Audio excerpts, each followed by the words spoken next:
So hello दोस्तों, जैसा कि आप देख सकते हैं कि ये एपिसोड यहाँ से काफी ज्यादा औसम होता जा रहा है। तो चलिए वीडियो को स्टार्ट करते हैं। तो जैसे कि आपने किसी चैनल पर देखा होगा कि टॉप 10 स्टूडेंट कल्टीवेट करने के लिए रिफाइंड टावर में गए होते हैं, वो अपने लेवल को ज्यादा इंक्रीज करने के लिए। तभी वहाँ पर एक बहुत भयानक भूकंप आने लगता है और जल्द ही एल्डर उन सभी स्टूडेंट को बाहर निकलने को कहते हैं, क्योंकि अब वहाँ पर वह फायर हार्ट ड्रैगन आ गया होता है, जो बहुत ही ज्यादा डेंजरस होता है, जिससे पूरे टावर में एक हलचल होने लगती है। और तभी सियाओ यान उन एल्डर से पूछता है कि यहाँ पर क्या हो रहा है, लेकिन एल्डर कहते हैं मैं तुम्हें ये सब बाद में बताऊंगा, उससे पहले तुम इन सभी स्टूडेंट को यहाँ से लेकर निकलो तुरंत। इस घटना को देखकर वहाँ पर सभी स्टूडेंट समझ गए थे कि यहाँ पर कुछ तो हुआ है। तभी ये सारे एल्डर बहुत ज्यादा परेशान हैं। अब उनकी बात मानकर सभी लोग बहुत तेजी से उस टावर से निकलने लगते हैं। लेकिन तभी सियाओ यान वहाँ रुकते हुए फॉर्मेशन को देखने लगता है और उसे लगता है कि यहाँ क्या हो रहा है। और साओ यान यह सब सोच ही रहा था कि तभी वहाँ पर एक एल्डर आकर कहते हैं कि तुम यहाँ पर क्या कर रहे हो, तुम जल्दी से यहाँ से निकलो। अब यह सुनकर साओ यान टावर से बहुत तेजी से बाहर निकलने लगता है और वह दो एल्डर भी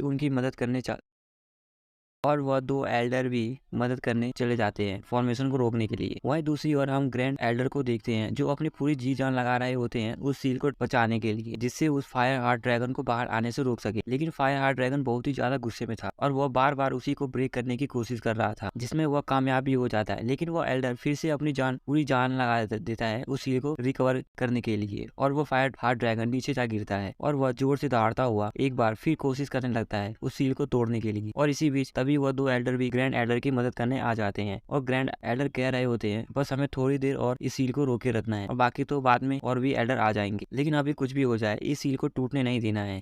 वहीं दूसरी ओर हम सियाओ यान को देखते हैं, जो बाकी स्टूडेंट के साथ उस टावर से बाहर निकलने की कोशिश कर रहा था, लेकिन उन्हें निकलने में बहुत मुश्किल हो रही थी क्योंकि ऊपर से टावर भी गिर रहा होता है। और तभी उस जमीन के नीचे से फायर निकलती है, लेकिन उसे जियान बच जाती है। और दूसरी ओर वो फायर हार्ट ड्रैगन अपनी पूरी कोशिश कर रहा होता है उस सील को तोड़कर बाहर निकलने की, लेकिन वो एल्डर भी कम नहीं थे, वो भी अपना पूरा कोशिश कर रहे थे उस सील को टूटने से। और वहीं दूसरी ओर जियान पूरी तरह से उस फायर की चपेट में आ गई थी, लेकिन एंड मौके पर जियान यून उसे देख लेता है, उसका हाथ पकड़कर उसे बाहर निकाल लेता है और अब वह दोनों पूरी तेजी से भागने लगते हैं, लेकिन फायर उनका अभी भी पीछा नहीं छोड़ रही थी। और वहीं हम दूसरी ओर देखते हैं कि एल्डर अपनी पूरी कोशिश कर रहे होते हैं उस सील को रोकने की, लेकिन अब फायर हार्ट ड्रैगन नीचे जाकर वो अपनी पूरी स्ट्रेंथ का यूज करके उस सील को ब्रेक कर देता है और सील टूट जाने के कारण वहाँ एक बहुत बड़ा ब्लास्ट होता है, जिसके कारण वह तीनों एल्डर पीछे आ जाते हैं। अब एल्डर को भी मालूम पड़ गया था कि अब यहाँ रहना उनके लिए सेफ नहीं है, बल्कि अब उन्हें उस टावर के बाहर रिफाइनिंग टावर के बाहर जाकर उसे प्रोटेक्ट करना होगा और इससे शायद हम फायर हार्ट ड्रैगन को रोकने में कामयाब हो सकते हैं। और अब वह तीनों एल्डर वहां से जाने लगते हैं और अब टावर के अंदर एक बहुत बड़ा ब्लास्ट होता है, लेकिन सभी स्टूडेंट मौका रहते वहां से निकल जाते हैं और सभी स्टूडेंट सोच रहे होते हैं कि इस टावर की एनर्जी काफी ज्यादा हाई हो गई और उन्हें तो समझ में नहीं आ रहा था कि यहाँ चल क्या रहा है। और तभी वहां पर एक हलचल होने लगती है और उस टावर में से एक फायर निकलती है और इसे देखने के बाद तो वहाँ पर सभी शॉक हो जाते हैं और कहते हैं ये क्या है। और वहीं हम दूसरे सीन में देखते हैं कि एम्परर हैं, जो कि एक बहुत बड़े पिल रिफाइनर होते हैं, और वहाँ पर दो बंदे आते हैं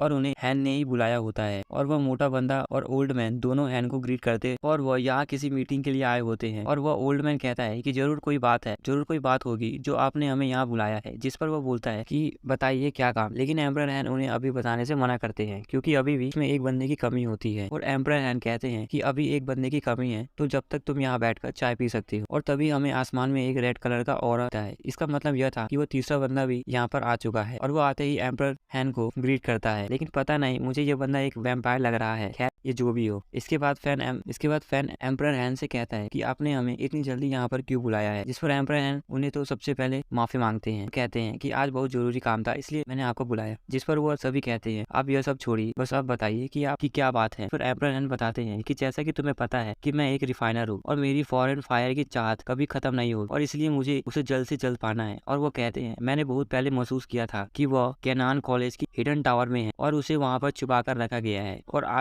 आज मुझे फिर से उसके होने का एहसास हुआ है। और यह बात सुनकर तो वहाँ पर वह तीनों हैरान हो जाते हैं। जिस पर एक बंदा कहता है तो इसमें दिक्कत किस चीज की है, हम जाकर उसे ले आएंगे। लेकिन उन्हें अभी भी वहाँ पर एक बंदे से डर लग रहा होता है जिसका नाम था डिलैन, जो उस पूरे सिटी का सबसे पावरफुल बंदा होता है। जिस पर एम्परर हैन कहते हैं तुम ठीक कह रहे हो, लेकिन अभी जहाँ तक मुझे लगता है कि वह एक लंबे सफर पर गया होगा और मुझे नहीं लगता कि वो इतनी जल्दी आ पाएंगे, और जिसके कारण इनर कॉन्टियान अभी कमजोर है। लेकिन फिर भी अगर हमें वहाँ सतर्क रहना है तो वो है ग्रैंड एल्डर दुआन की आउटर एकेडमी के रखवाले हैं और वहीं हमारे लिए एक मुसीबत बन सकते हैं और बाकी सब तो हमारे सामने एक चींटी के बराबर है। और अगर तुम मेरी इसमें फायर को हासिल करने में मदद करोगे तो मैं तुमसे 2 वादा करूंगा। जिस पर एक बंदा कहता है कि मैं आपका पूरी तरीके से साथ देने को तैयार। यह सुनकर एक और बंदा तैयार हो जाता है, जिस पर वो मोटा बंदा भी हैन की मदद करने के लिए बिल्कुल तैयार हो जाता है। मगर वो कहता है कि इनर कॉन्टियान किसी हिडन प्लेस पर है और हम उस जगह का पता कैसे लगाएंगे। यह लगाना तो बहुत ही मुश्किल है और आप कैसे पता करोगे कि फायर हार्ट फ्लेम को कहाँ छुपा कर रखा गया है। पर हैन कहता है तुम इसकी टेंशन ना लो क्योंकि यह मेरी प्रॉब्लम है, बस तुम तैयार रहना इनर कॉन्टियान पर हमला करने के लिए। और इसी के साथ यह हमारा एपिसोड खत्म हो जाता है।